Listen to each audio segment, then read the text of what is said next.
খাবেন? একটু মুখটা হা করেন।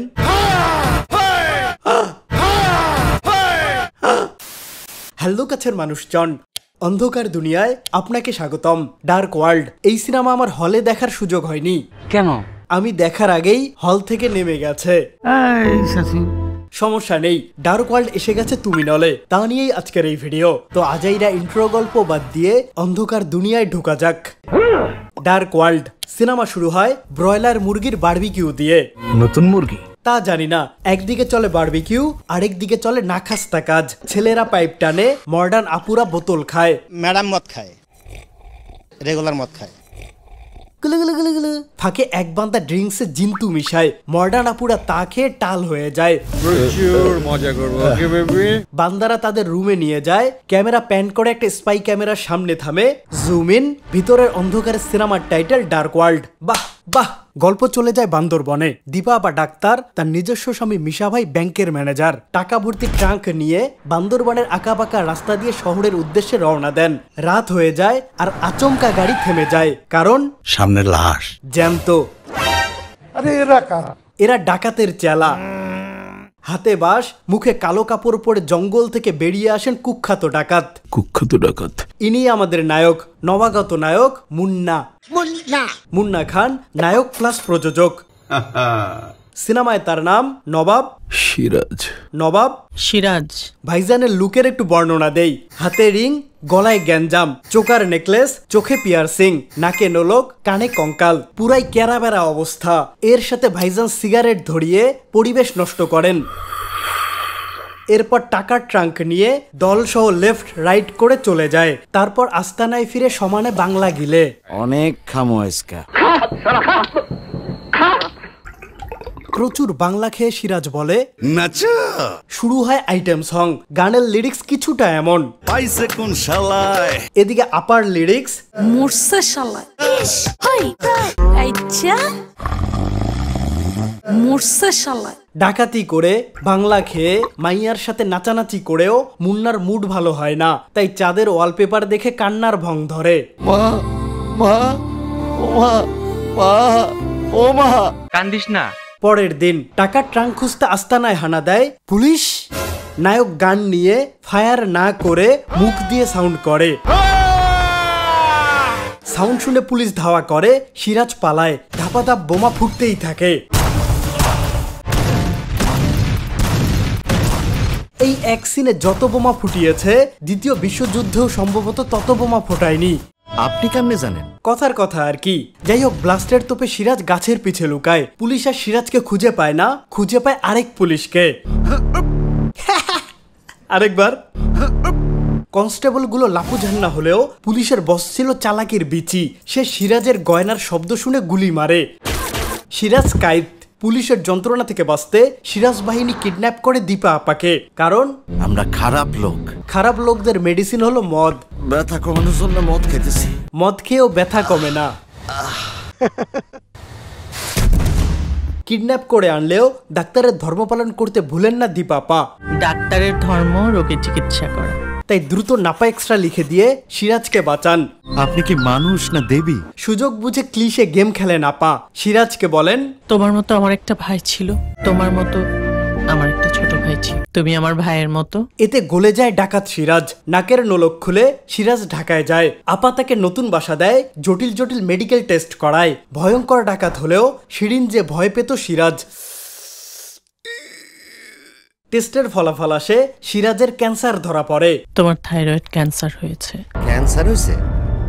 ভালো হয়েছে। ডোন্ট কেয়ার ভাব ধরলেও সিরাজ মনে মনে কষ্ট পায়, আর কষ্ট ভুলতে ভাত খায়। সিরাজ ভাত খাক, এই ফাঁকে এক ক্যাম্পেইনের কথা বলি। পুরস্কার আছে। এই হলো স্পিড জিঞ্জার, আর এটা গ্রিন অ্যাপেল। মজা আছে। নতুন এই ক্যানের সাথে রিলস বানান আর ফেসবুক বা ইনস্টাগ্রামে শেয়ার করুন। আপলোডের সময় হ্যাশট্যাগুলো একটু মনে করে ব্যবহার করতে হবে, তাহলেই হয়ে যাবে। এই টাইমলাইনের মধ্যে যত ইচ্ছে রিলস বানান আর স্পিডের পক্ষ থেকে জিতে নিন আকর্ষণীয় পুরস্কার। ক্যাম্পেইনের আরো বিস্তারিত ডিসক্রিপশন বক্সে। এবার নায়িকার চ্যাপ্টারে আসি। কলকাতার কৌশানী ঢাকার রাস্তার মাঝে হাঁটাহাঁটি আর ক্যামেরার দিকে তাকিয়ে হুদাই হাসাহাসি করে। কি জন্যে? তার মতলবটা কি? কোনো মতলব নেই, উনি যে নায়িকা এটা প্রমাণের জন্য এসব নকরা করেন। ও আচ্ছা। সিনেমায় তিনি কাজের মেয়ে। ডোন্ট কল মি কাজের মেয়ে, তাহলে আমি কেয়ারটেকার। কেয়ারটেকার আপা মুন্না টেক কেয়ারের দায়িত্ব নেন, কিন্তু বান্দাকে দেখলেই ভয় পান, কারণ চোখ দুইটা পুরা বিড়ালের মতো। সিরাজ ছিল বিলাই চোখী, বিড়াল চোখ। পাশাপাশি বান্দার অভিনয় ছিল রোবোটিক, চোখে কোনো এক্সপ্রেশন নেই, চোখের পাতা নড়ে না। এখন বলেন আপায় ভয় পাবো না কেন? সিনেমায় কৌশানীর নাম আমি স্বপ্না। সুন্দরী স্বপ্নাকে মনে ধরে সিরাজের, সে স্বপ্নে বান্দরবনে চলে যায়, কিন্তু শিডিউল না মেলায় স্বপ্নাকে স্বপ্ন দৃশ্যে নিতে পারেননি। আফসোস, ভাইজান একা একাই রোমান্টিক গানের শুট করেন। সকাল দুপুর সন্ধ্যা রাতে তোমার মাঝে এ যেন মিউজিক ভিডিও। নায়িকাকে না পেয়ে পাহাড়ি মেয়েদের সাথে সিরাজ সেলফি তুলে, আর কি তার হাসে। হাসি খুশির দিন শেষ, এবার প্যাচের খেলা। সিরাজ জানে তার থাইরয়েড ক্যান্সার। আসলে না, সবই ছিল দীপাপার প্ল্যান। ঘটনাটা একটু খুলে বলেন তো আমারে। শুরুর দুষ্টু লোকদের বাম্বু টাইট করার জন্য তোমার মতো আমার একটা ভাই ছিল। ভাইয়ের মিথ্যে নাটক সাজিয়ে ডাকাত সিরাজকে ঢাকায় এনেছে। বোকা সিরাজ এই প্যাচ ধরতে পারে না, আপার হুকুম পালন করে। ডাকাতের বেশে ব্রয়লার পার্টিতে গিয়ে ব্রয়লারের লেগ পিস দিয়ে আঘাত করে দুষ্টু লোককে মেরে ফেলে। একেবারে মাইরা ফেলছি। আসামির চেহারা দেখার জন্য পুলিশ সিসিটিভির ফুটেজ চেক করে, কিন্তু সেগুলো ছিল রিয়েল ক্যামেরার ফুটেজ। যাই হোক, আপা একটা করে ঠিকানা দেন, সিরাজ সেই ঠিকানায় গিয়ে বিড়ি ফুকান, তারপর খালাস করেন। এই ভাইয়ের মৃত্যুতে ময়দানে আগমন ঘটে তার ভাইয়ের, আমার ভাই, বড় ভাই, কারণ তার নাম বড়দা। সিনেমায় ভিলেন হলেও বড়দা ছিলেন শান্ত, বেশি চিল্লাপাল্লা করেননি। কারণটা কি? কারণ ওনার দাড়ি এতই ফেক ছিল, একটু নড়াচড়া করলেই খুলে যাওয়ার সম্ভাবনা ছিল। ভাইয়ের লাশের সামনে দাঁড়িয়ে বড়দা বলেন, হু ইজ দ্য ব্লাডি কিলার। সাথে সাথেই শুরু হয় টাইটেল ট্র্যাক। পুরো গানে ভাইজান পিস্তল হাতে নিয়ে ঘুরে বেড়ান, ঠোঁট কামড়িয়ে পিস্তলের শোবাজি করেন, পিস্তল নিয়ে হেঁটে আসেন, পিস্তল দিয়ে চুল ঠিক করেন, হাতে পিস্তল ঘুরান। এসবে বিরক্ত হয়ে গেলে চিল্লাপাল্লা করেন, দুষ্টু লোকের পিঠে লাথি দিয়ে চেয়ার বানিয়ে বসে রেস্ট নেন, আর একটু পরপর ক্যামেরার দিকে গান তাক করেন।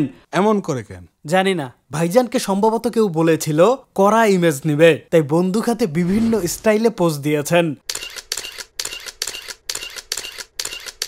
বেশি শোবাজি করলে যা হয়, পুলিশ জেনে যায়, বাসায় হানা দেয়। হোল্ড! পিছন থেকে বেরিয়ে আসেন স্বপ্না। স্বপ্না তুমি পুলিশ? জি, স্বপ্না এতদিন কেয়ারটেকারের ভং ধরেছিল, আসলে সে আমি ইন্সপেক্টর ঈশা।